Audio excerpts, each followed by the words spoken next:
میتاز رفیق شلمنیه شلمن زاکه میتاز رفیق شلمنیه شلمن زاکه باور نکنه شلمن مگیلن خاکه باور نکنه شلمن مگیلن خاکه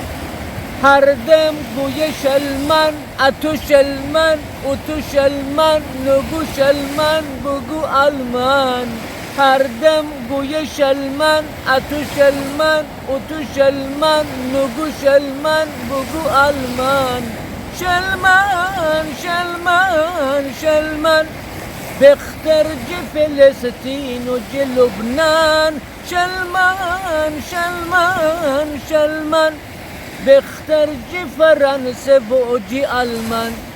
بس شلمن شلمن کنه از بس سینه چاکه بس شلمن شلمن کنه از بس کی هلاکه باور نکنه شلمن مگیلن خاکه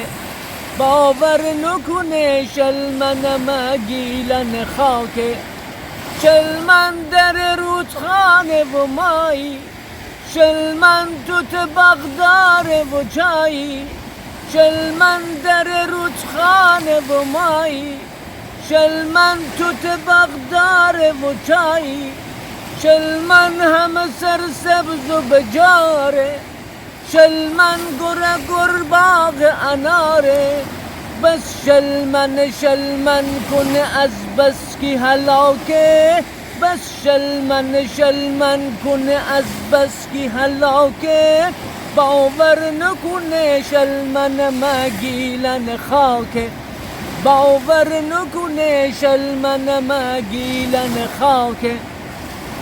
شلمن اگر بش در شفتم داره دومسی رج رج در شفتم داره شلمن اگر بر در شفتم داره دوشنبه بازار در شفتم داره شلمنین اگر نغن بر کنین شفتینم همش بجر کار کنین شلمنین اگر نغن بر کنین شفتینم همش بجر کار کنین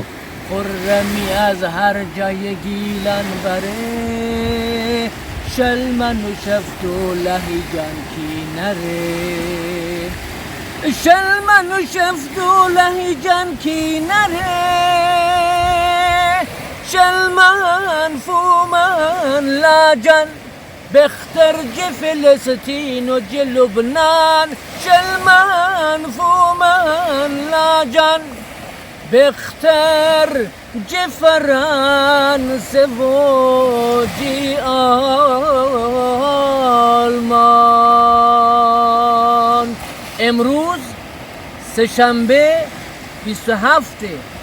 آبان ماه سال 1404 ساحل جفرود بندر انزلی دریای کاسپیان